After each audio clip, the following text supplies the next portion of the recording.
I told one of my friends that, like, I'm like a week sober now, just like sort of messing around with him.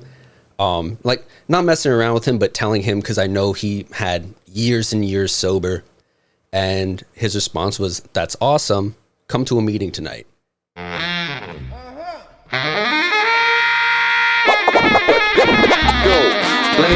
Ladies and gentlemen, you are now about to witness the journey that is the Life Choices podcast.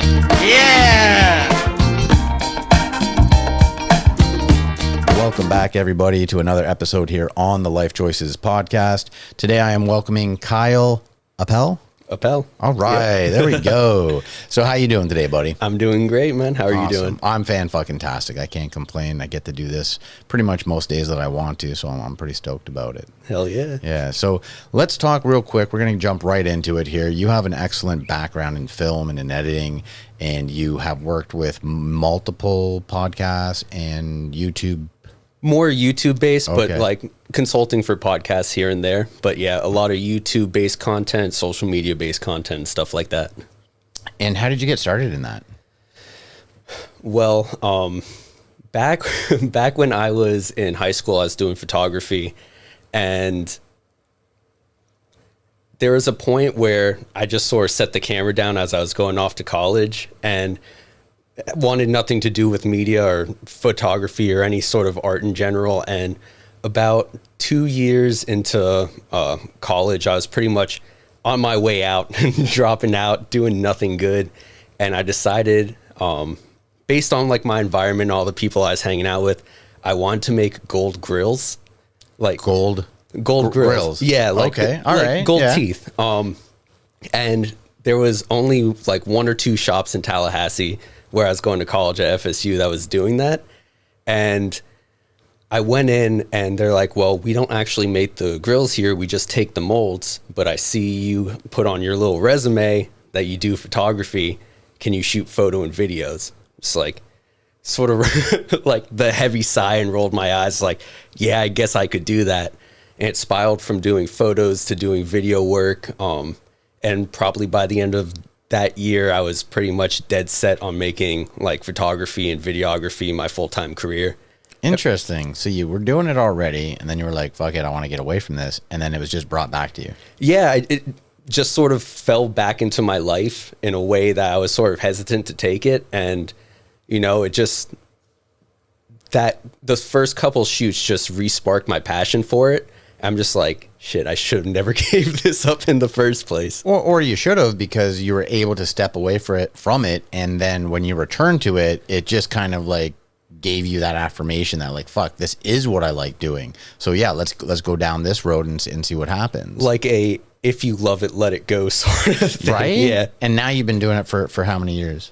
I've been doing it professionally for the past 6 or 7 years now. And are you just like a subcontractor? Do you have your own company? I do freelance work. Okay. So technically like LLC, but it's all just freelance. It would be the same whether or not I have. Yeah, I gotcha. And what are some of the? Because I know the one. That's how we met. I know the one gentleman that owns like a car shop. Mm-hmm. Salvage to Savage. Yeah. Salvage to Salvage. Salvage to Savage. The other way. To Savage. Yeah. Gotcha. Okay. And that's a pretty decent YouTube channel, actually. Yeah. The growth for that one came pretty quick. I think within like 2.5 years, we're up at like 212,000 or something like that. Boom. Amazing. And I've gone online. I've obviously checked it all out. Like thumbnails, the video editing, like everything is just fucking top dollar there. And this shit's not easy. Like a lot of people don't really have a clear grasp, because everyone right now, it's the internet lifestyle right now where everyone wants to work at home. They're like, oh yeah, I just want to be a YouTuber, and like, oh yeah, it'd be easy. I'll just like film some shit and put it up there. And it's like, no, motherfucker. There is a whole world of shit that you need to learn. And when you think you got a handle on it, something new comes the way, and now you got to learn that again. Oh, 100%. And it's not just that learning curve. It takes a passion for what you're doing and what you're creating content around to get over that hurdle. The people that I find that are most successful are the people that don't necessarily care too much about the outcome or the fame or the money. they're there because they like to do it, and whether or not they'll go broke doing it, whether or not no one will ever know their name, they're out there still doing it. And those are the people that, you know, always end up the most successful, because nothing to them matters except, okay, how am I going to wake up tomorrow and make sure I can do this? I agree 1,000,000,000 times with you. I've only been at this gambit for, let's say, 2.5 years. 2 years of, actually, no, 4.5 years, because I did 2 years of, like, what do you call that? Like building your company, or like doing like your product research and stuff like that. Yeah. And I've been 2.5 years on YouTube, anything from like the Lyfe Choyces food, how-to cooking videos to the podcast now. And I probably every week I get asked, but like, how are you going to monetize that? Like, are you making money from it? And I'm just like, I don't even like want to answer, because it's like, no, I'm not making money from it right now, because I'm not worried about making money from it right now. What I'm worried about is being able to do it every day, because I fucking love it. And that's sort of the thing, that you're already successful. Yes. Like, numbers are irrelevant. Like, you're waking up and you have the opportunity to do something that you love. Yes. Like, that's success. You know? Thank you. I mean, that's a big thing that I'm trying to do right now is I'm trying to like change the definition of success, you know, and like what you just said is exactly what it is. Success is not, to me, sorry, I should say that. To me, success is not necessarily what net worth you have, what's in your bank account. Money is great. It helps you guide through life a little easier than without money, obviously. But I want to go to bed happy. You know what I'm saying? Like, the money will show up when it needs to, if you're very, very determined and you're willing to put in the fucking work all the time.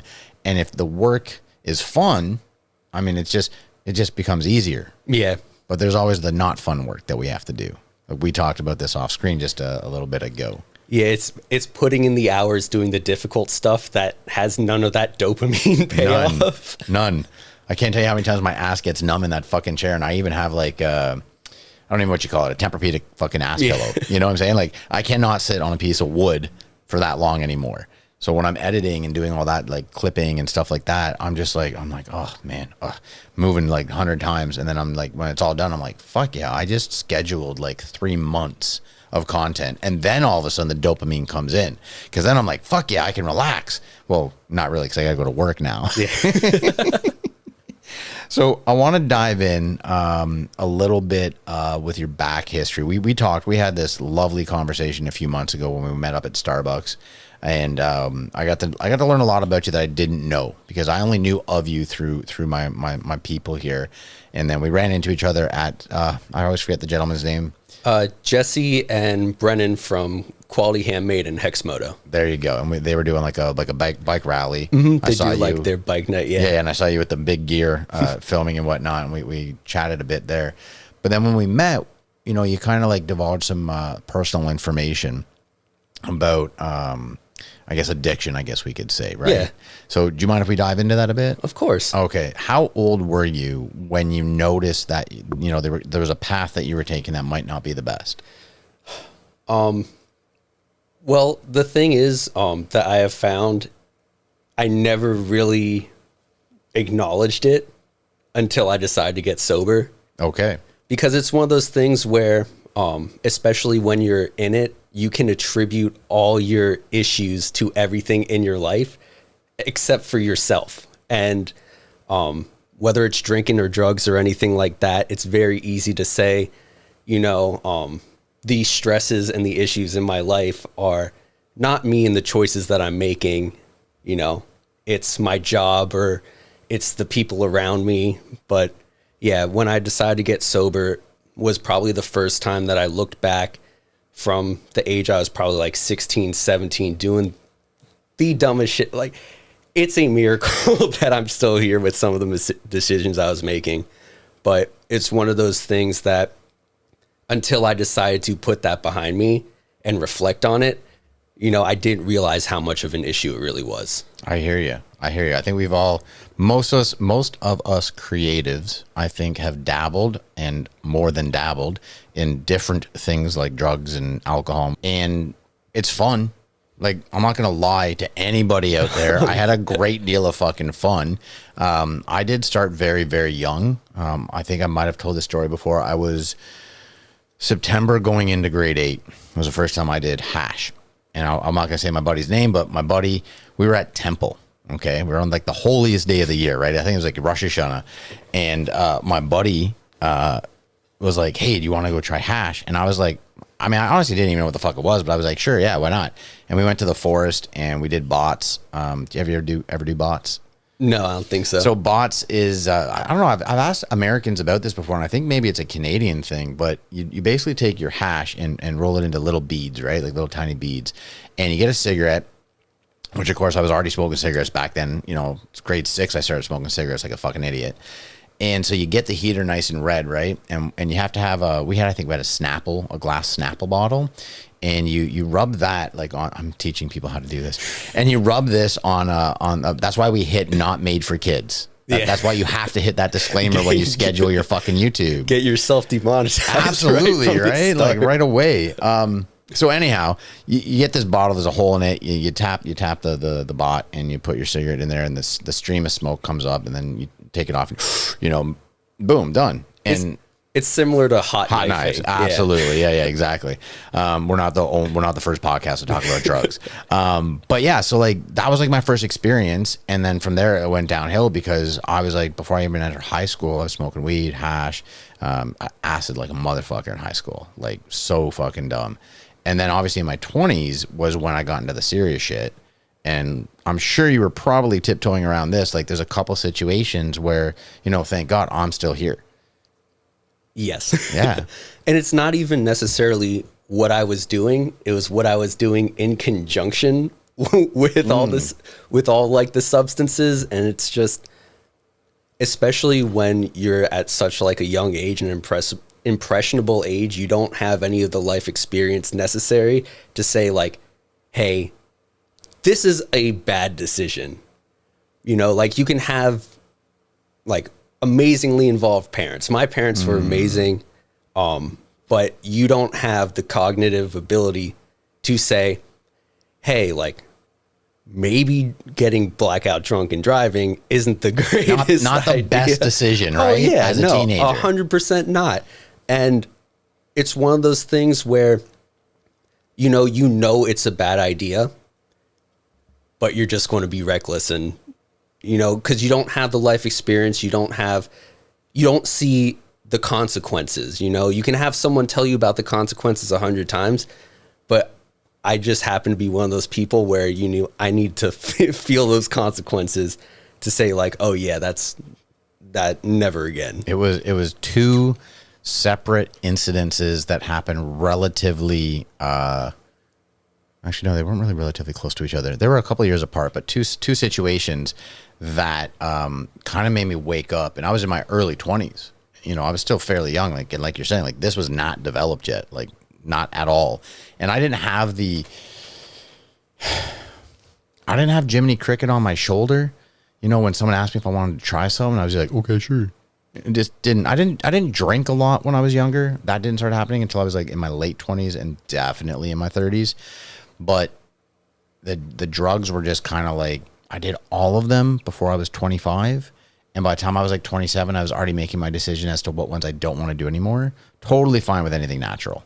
Anything natural, I don't have a big deal with it. Yeah. Anything chemical, I'm kind of like, I'm over and done that shit. I'm lucky I made it through alive, basically. And I'm fine with that. So when you decided to go sober, and that was how many years ago? Coming up on 2.5 years. Congratulations. Thank you. And do you go to meetings? Yeah. Yeah. Okay. So you've gone full on into it to like get the help. Yeah. Well, the thing is, so I made a series of dumb, reckless decisions when I was around like 2.5 years. So like 25, that landed me into some trouble. And it was at that point, like between the stress of everything, I was like, okay, I need to take a break from everything. And it was never a conscious decision to be like, okay, I'm going to get sober. It was I'm going to hold off on this until all the smoke clears and then I'll go back into it. And I told one of my friends that, like, you know, I'm like a week sober now, just like sort of messing around with him. Like not messing around with him, but telling him, because I know he had years and years sober. And his response was, that's awesome. come to a meeting tonight. I'm just like, I'm not that sober. And he convinced me with a free slice of pizza. He's just like, there's a pizza place right down the block. If you come to the meeting, I'll buy you a slice of pizza. I think it was at that meeting. I'm not quite sure what we talked about, but it sort of was the first spark to help me reflect and be like, okay, this wasn't just a stupid decision, a series of stupid decisions within the last couple years of me going off the rails. This was a long 10 year span of me doing dumb, reckless stuff that led me to this point.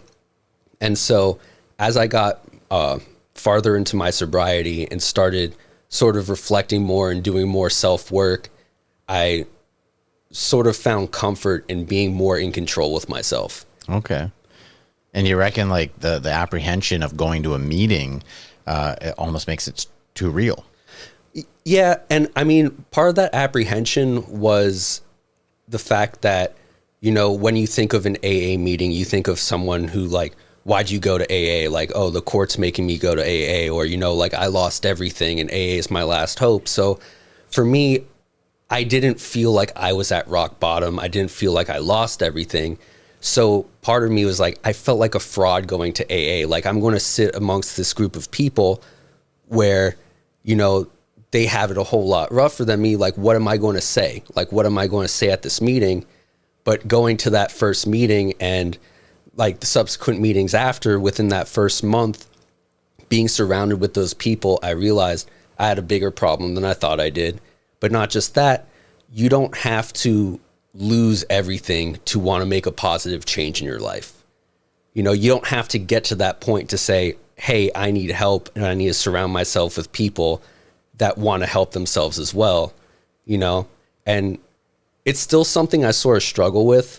But, you know, the more work I do on myself, the more comfortable I am sort of sitting in those rooms and sharing my story, because, you know, maybe there's someone like me who has a problem and doesn't really realize it because they're not homeless or on the street.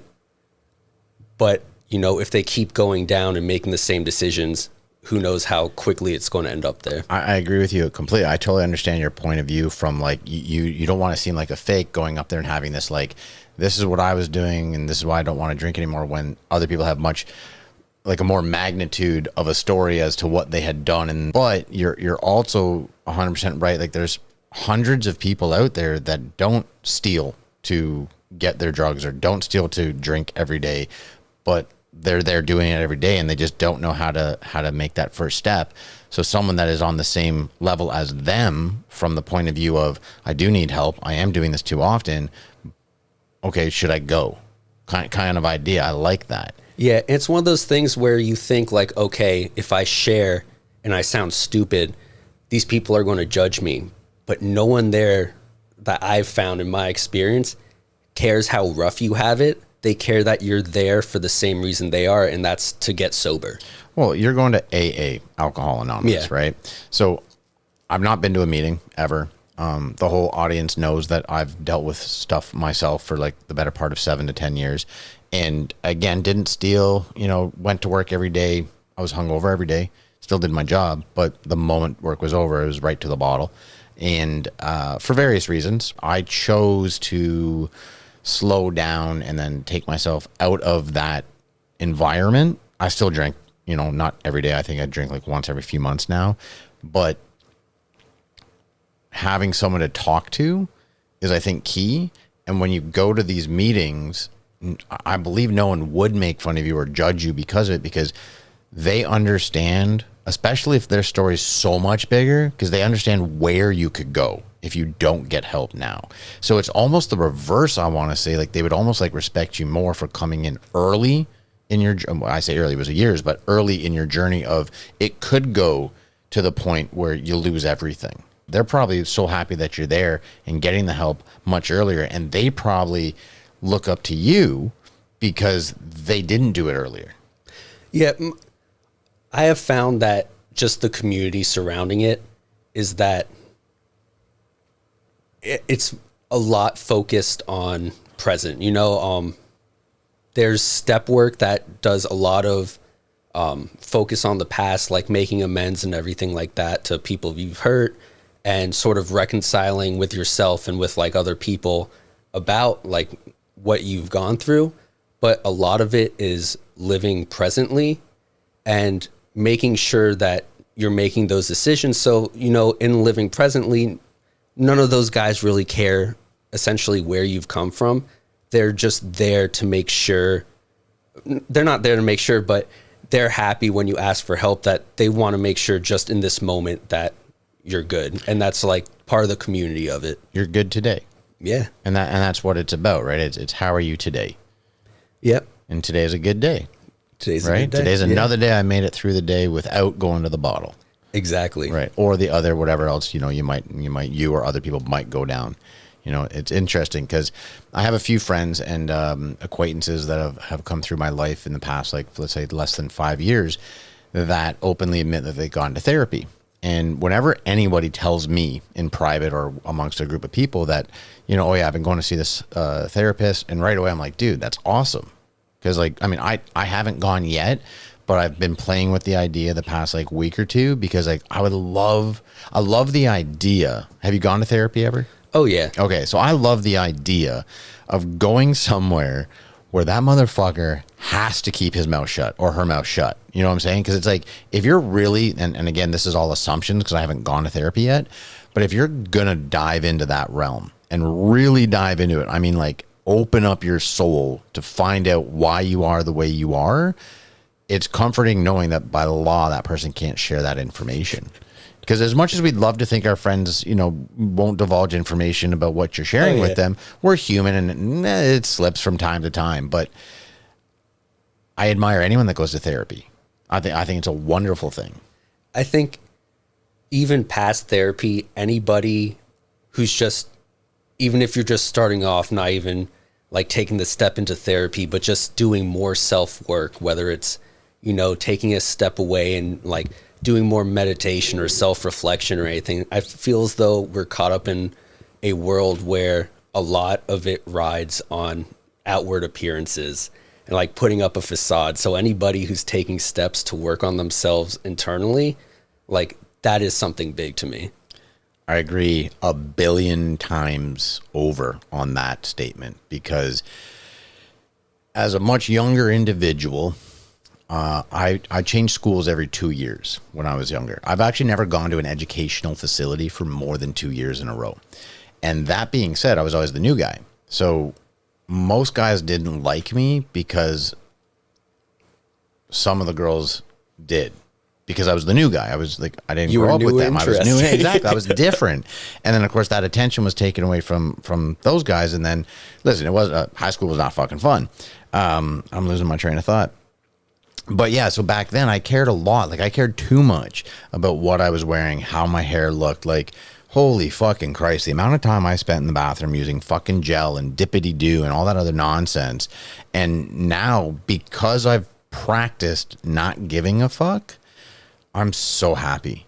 And I care very little about what other people may think, say, or do about me, because I'm still going to do whatever the fuck I want. I'm still going to be me, the most me I can be. And as I'm getting older, wiser, it's so comforting and it feels so good being so present and not caring about those things, because I don't waste hours or minutes of my day with certain tasks that most people do.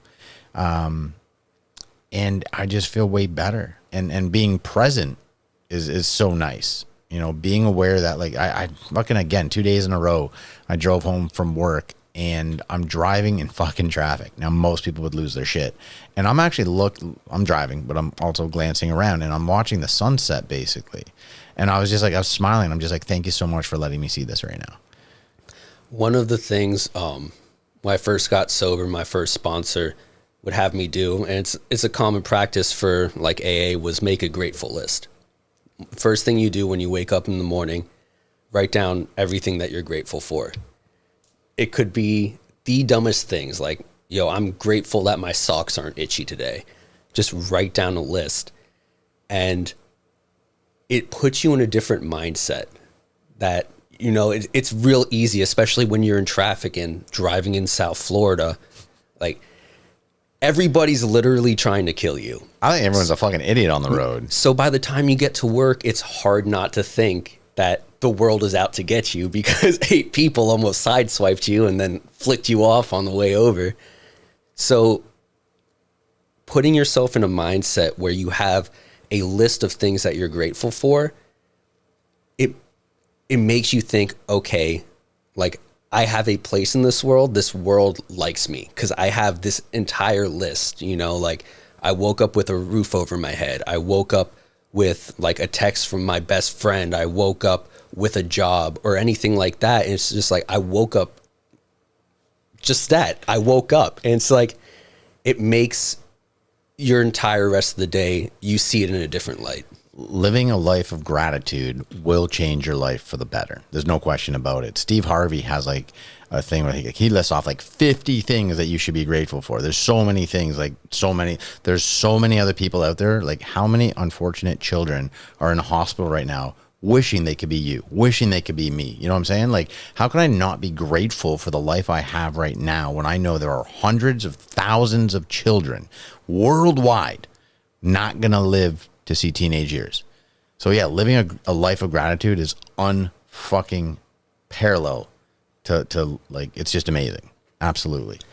Especially we're living in this world where everybody's so closely connected with, like I said before, like the facade of social media, and especially living in South Florida where you have this big dichotomy of, you know, poverty and just outrageous opulence. Stupid wealth. And it's hard to sort of like not compare yourself with what's around you. And you rarely ever compare yourself down, you know, like you rarely ever like think about, I'm grateful because I have more than, you know, most people in this world. You look up and you say like, man, why am I not living in that $1 million mansion I'm driving by every day to like on my way to work?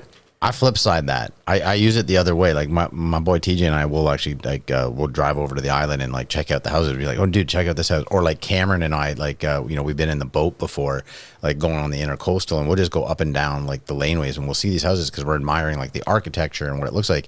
And I use it as like fuel. I'm like, bet, like I could get that too if I wanted to. I just gotta work hard. I gotta work harder than I've been, and I can get that same shit. So I don't look at that. And it's funny that you bring this up because I work for billionaires. That's what I do for a living. I cook for these people on their yachts. And it's so funny how many people that work on yachts think they're the yacht owner. You know, they're buying like the fancy clothes, the hats, the shirts, the purses, whatever. And it's like, why? Like it doesn't make sense why you're trying to be like them. Like, you're not even happy with yourself yet. And yet you're trying to have this facade like it fucking matters. Yeah. And it doesn't. For me, it doesn't, at least. I just had this conversation with my friend who, she has a nice home and, you know, she has a good job, and not just a good job in the sense of, you know, she makes enough money to like get by and then some, but she has a good job in where she's helping people. She's a therapist. So like, love it. Something that's giving back to this world. And she messaged me saying, hey, do you ever feel like you're just floundering? Like you're not where you're supposed to be. Everything you're trying is not working out. And, you know, like you're never getting to that next level. And it's just like, you have this person living in South Florida, again, like not necessarily the best place because everybody's always comparing themselves to these millionaires and this excessive wealth. But you have this person who's doing actual good in this world to make a change. And it's still hard for her to sort of separate that and look at other people and say like, you know, maybe I'm not where I'm supposed to be. And my response is always just like, you're exactly where you're supposed to be. Like, you're doing better than all those people you're comparing yourself to, because you're actually waking up every morning and positively changing someone's life, and especially positively changing someone's life who, if it wasn't for you, it would be infinitely worse, because God knows the mental state that person would be in if you weren't there. That's amazing. So this person is a therapist herself. And I love that because she's human and she's going through the same worries that other people go through. Like, oh, I'm not good enough, or I'm, maybe I should be doing more.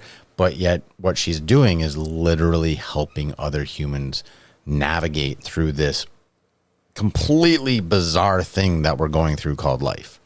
And yet she feels like maybe there's more that she could be doing. Yeah. That's so interesting. Wow. And she's a therapist like here in South Florida. Mm-hmm. I want her number. Absolutely. Because like I said, I absolutely want to start going to a therapist. I want the whole experience. I want to go to a room. I want to lay on a couch, and I actually want to ask the questions. Like, I want you to use your schooling, your knowledge to help me figure out why I am the way I am. Because I know there's like 17 different people inside of here. Depends on the day, depends on the mood, depends on what's going on around me. And it's interesting to me. Like, I fucking love the idea of psychology and what makes people tick. And I would love to find out from a textbook analysis.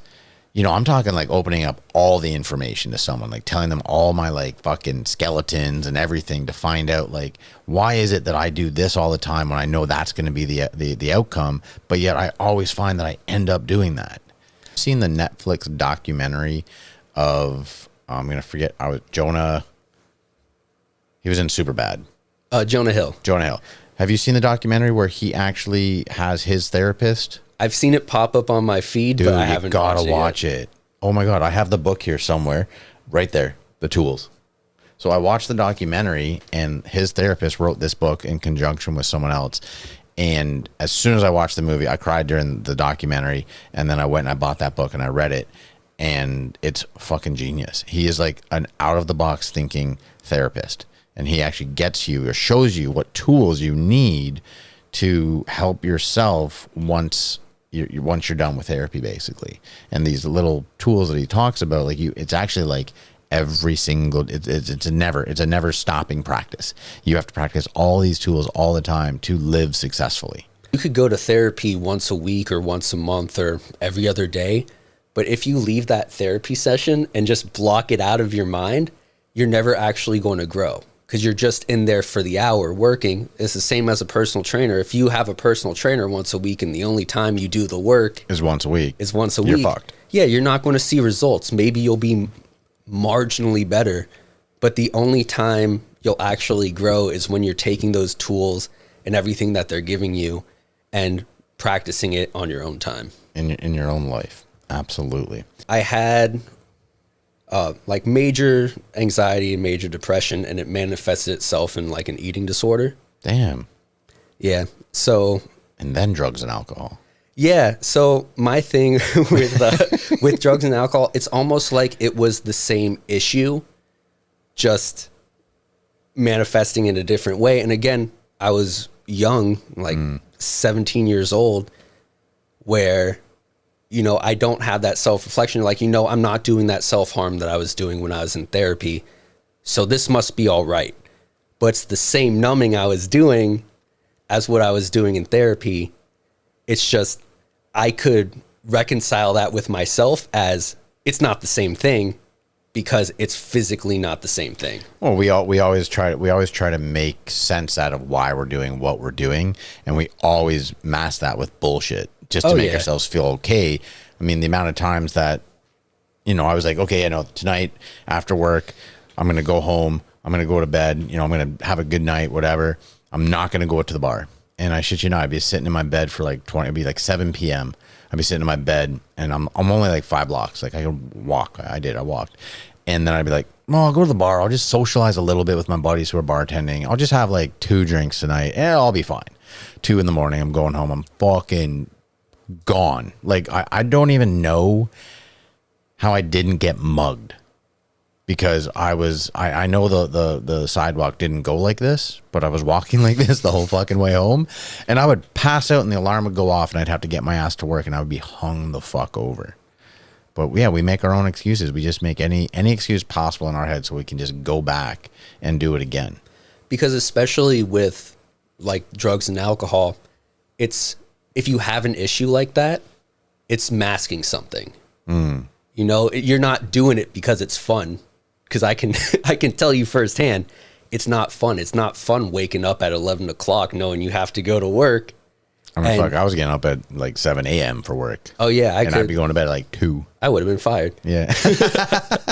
But it's one of those things where you know it's not fun because whenever it stops, you're in pain. Yeah. So like, you know, it's not fun. It becomes a task at some point to keep up with yourself, but there's something that when you're sober and when you're not doing it starts coming up, you know? And when I was getting sober, that was the biggest thing. It wasn't stopping doing drugs or drinking or anything like that. It was dealing with feeling emotion again.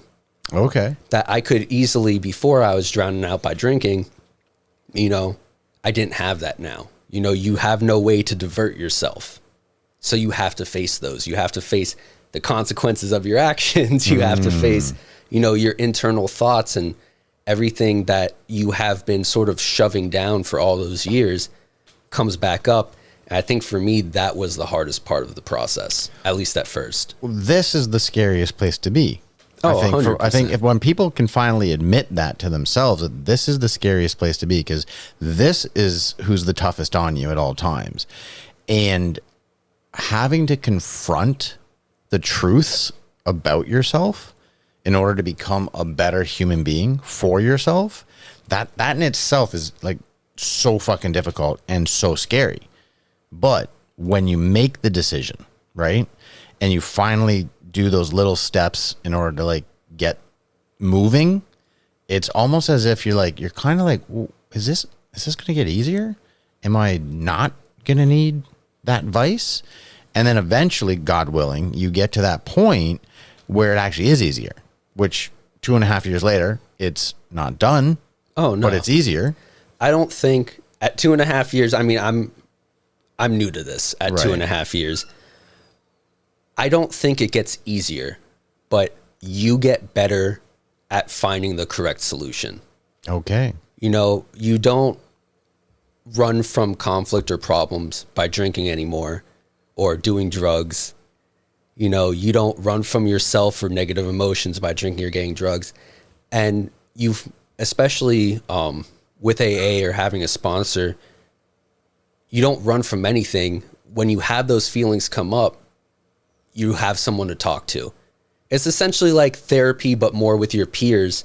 But it's just another outside perspective of someone like-minded to say, you know, like, you know, that issue that you have at work, you were the problem in that one, man. Like, So someone just to basically call you on your own shit and can look at the situation from outside of the box. exactly. And I think a lot of the times, regardless of whether you're chasing that away with drugs or you're just sort of pushing into the back of your mind in other ways, a lot of people never actually get that outside perspective. Oh, 100%. Because it just hurts too much. Yeah. And it's not just, I want to say this, like, it's not just drugs, it's not just alcohol. There's many things that people can be addicted to.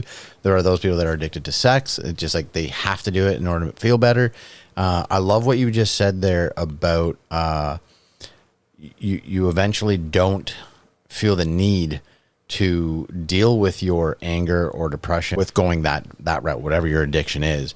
And I can fully admit, whenever I was depressed or angry or something of that level was weighing down on me, I didn't have any other thought. I was just like, and for me, the benefit, I had a good job paying me a lot of money. And on top of that, I was friends with all the bartenders.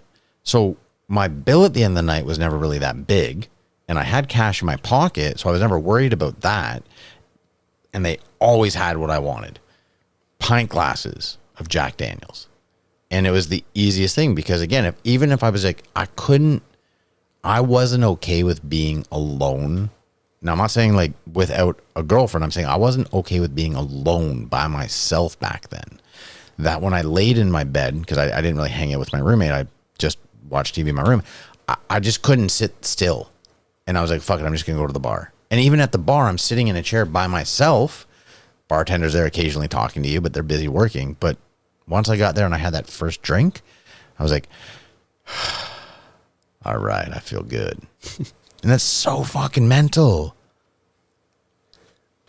And I feel as though a part of that is just, you know, if it's hard to be alone with your thoughts. So just taking yourself out of an isolated space, and where else are you going to go? You can't, like, where else are you going to sit around people? Yeah. You know? I mean, there's tons of options. There actually really is, but we just choose not to. And I say a lot of people I know, we just choose to go to a environment where there is alcohol.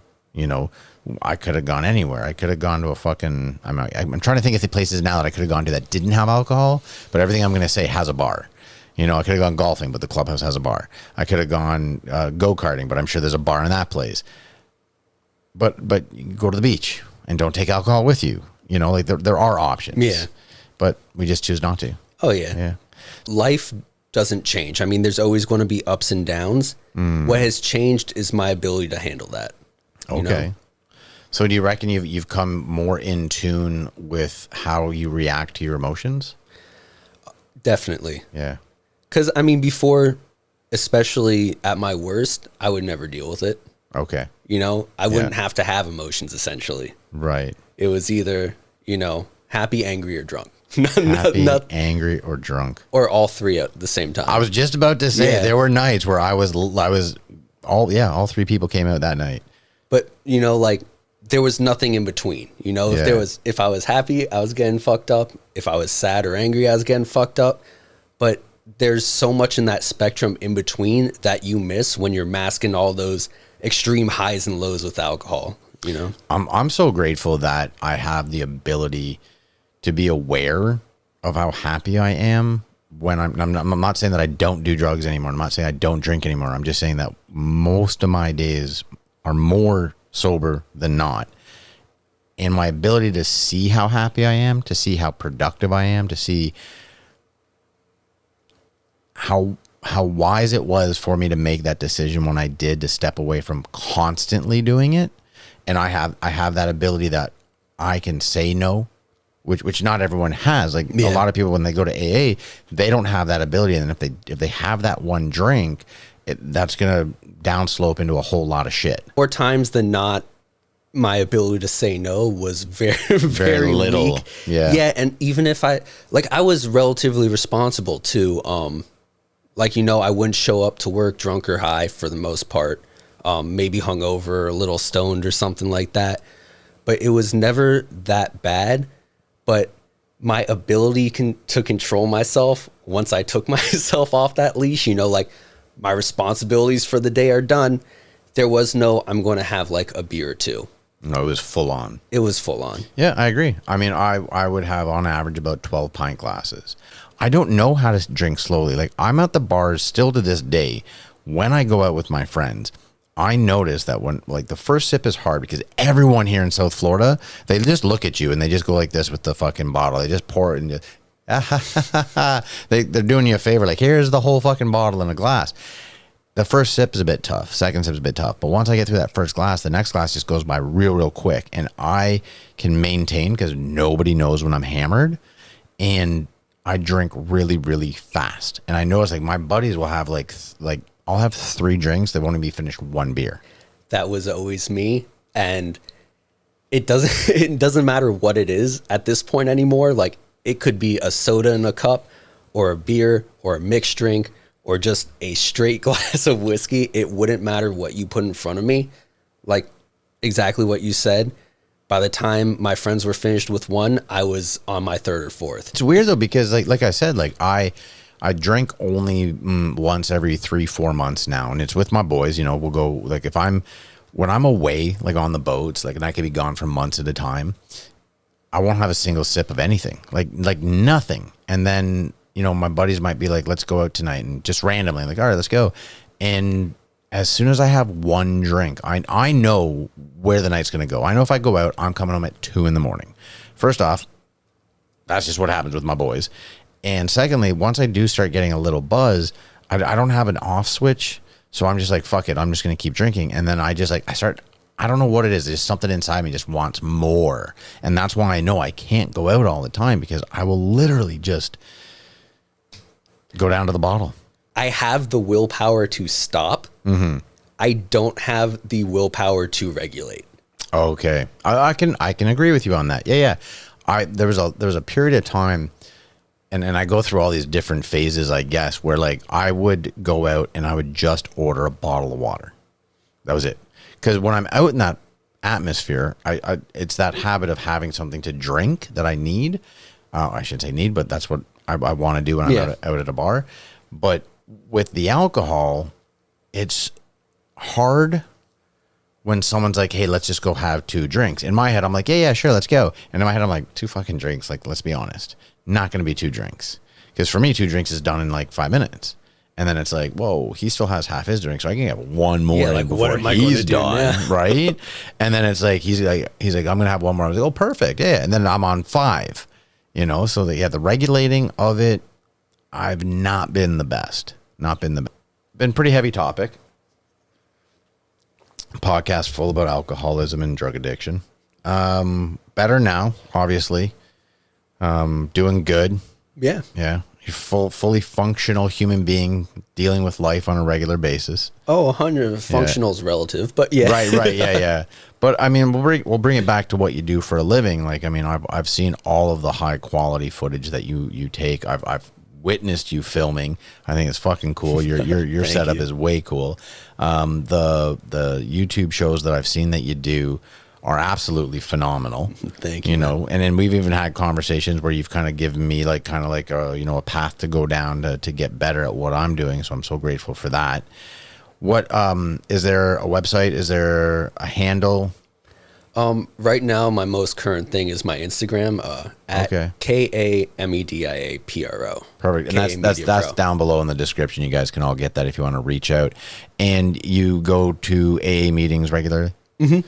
So if anyone out there in the world of our lifers or anyone that's new to the podcast today, if you feel like reaching out, DM through Instagram, because once you're in the program, you're more than happy to help others kind of find their way through it, right? Oh, 100%. It's one of those things where even if you don't know if it's for you, the only harm that you're doing to yourself by going is maybe wasting an hour of your night. You know, like that, and it's not even it wouldn't be a waste because it's an experience. Oh, 100%. You get to see something, and what hurts me is not everyone has people that they can go to.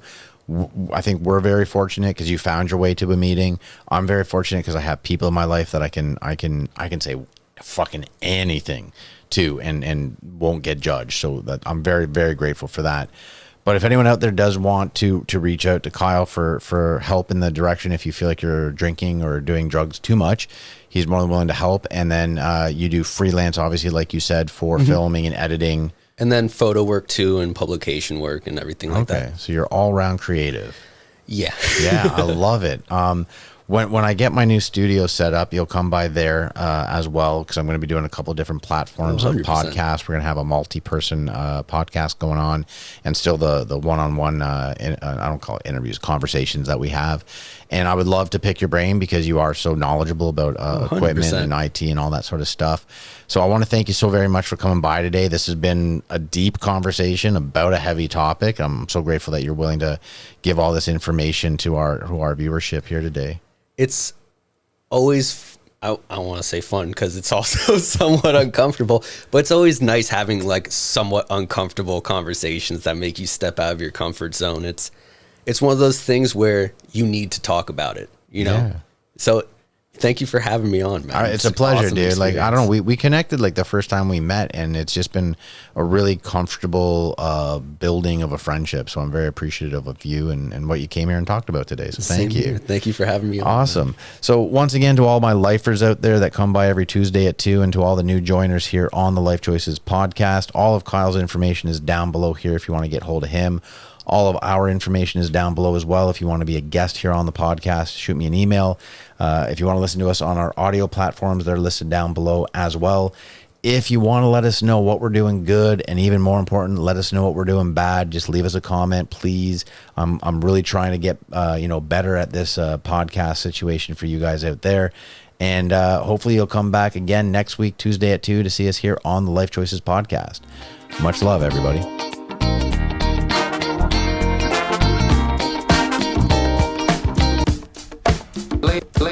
Ladies and gentlemen, you are now about to journey. Life Choices Podcast.